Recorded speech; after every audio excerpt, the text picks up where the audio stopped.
അധ്യാപക തസ്തിക ഇല്ലാതാക്കാൻ ഉന്നതതല നീക്കം KPSTI.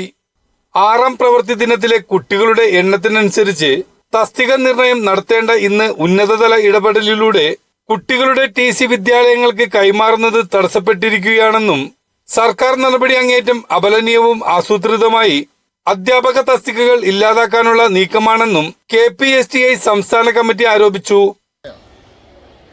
2025-26 അധ്യയന വർഷത്തെ 6ാം പ്രവൃത്തി ദിവസമാണ് ഇന്ന്.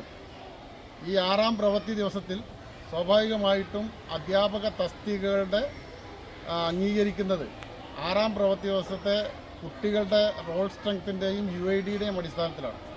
അതുകൊണ്ട് തന്നെ ചില വിദ്യാലയങ്ങളിൽ ഒരു കുട്ടി ഒക്കെ ഇല്ലാത്തതിൻ്റെ പേരിൽ തസ്തിക നഷ്ടപ്പെടുന്ന ചില വിദ്യാലയങ്ങൾ കേരളത്തിലുണ്ട്. ആ വിദ്യാലയങ്ങളിൽ തൊട്ടടുത്ത വിദ്യാലയങ്ങളിൽ നിന്ന് കുട്ടികൾ TC വാങ്ങി ആ വിദ്യാലയത്തിൽ പ്രവേശിച്ച് 6ാം പ്രവൃത്തി ദിവസത്തെ കണക്ക് കൊടുക്കുന്ന രീതിയാണ് മുൻകാലങ്ങളിലൊക്കെ ഉണ്ടായിരുന്നത്. പക്ഷെ അതിനൊരു മാറ്റം വരുത്തിക്കൊണ്ട് ഇന്നലെ വൈകുന്നേരം 5:30 മുതൽ സമ്പൂർണ്ണ പോർട്ടലിൽ TC ഇഷ്യൂ ചെയ്യുന്ന അത് ലോക്ക് ചെയ്തിരിക്കുകയാണ്. അപ്പോൾ അതിന് സർക്കാർ നൽകുന്ന വിശദീകരണം ഇന്ന് TC കൊടുക്കാൻ പാടില്ല എന്നുള്ള രീതിയിലുള്ള വിശദീകരണമാണ് നൽകുന്നത്. അതുകൊണ്ട് സംഭവിക്കാൻ പോകുന്നത് ഒട്ടേറെ അധ്യാപക തസ്തികകൾ കേരളത്തിൽ നഷ്ടപ്പെടുന്ന സാഹചര്യമുണ്ട്.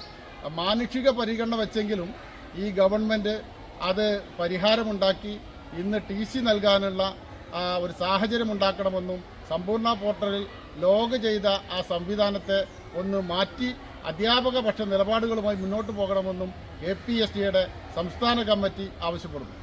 ചരിത്രത്തിലാദ്യമായാണ് TC ബ്ലോക്ക് ചെയ്യുന്ന ഹീനമായ നീക്കം പൊതുവിദ്യാഭ്യാസ വകുപ്പിൽ നിന്നും ഉണ്ടാകുന്നത്.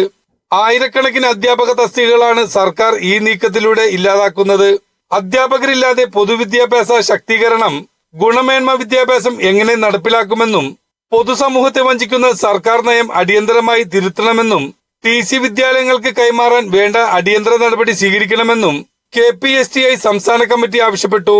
സംസ്ഥാന പ്രസിഡന്റ് അബ്ദുൾ മജീദ് അധ്യക്ഷത വഹിച്ചു. General secretary PK Aravindan, treasurer Vattappara Anilkumar എന്നിവർ സംസാരിച്ചു.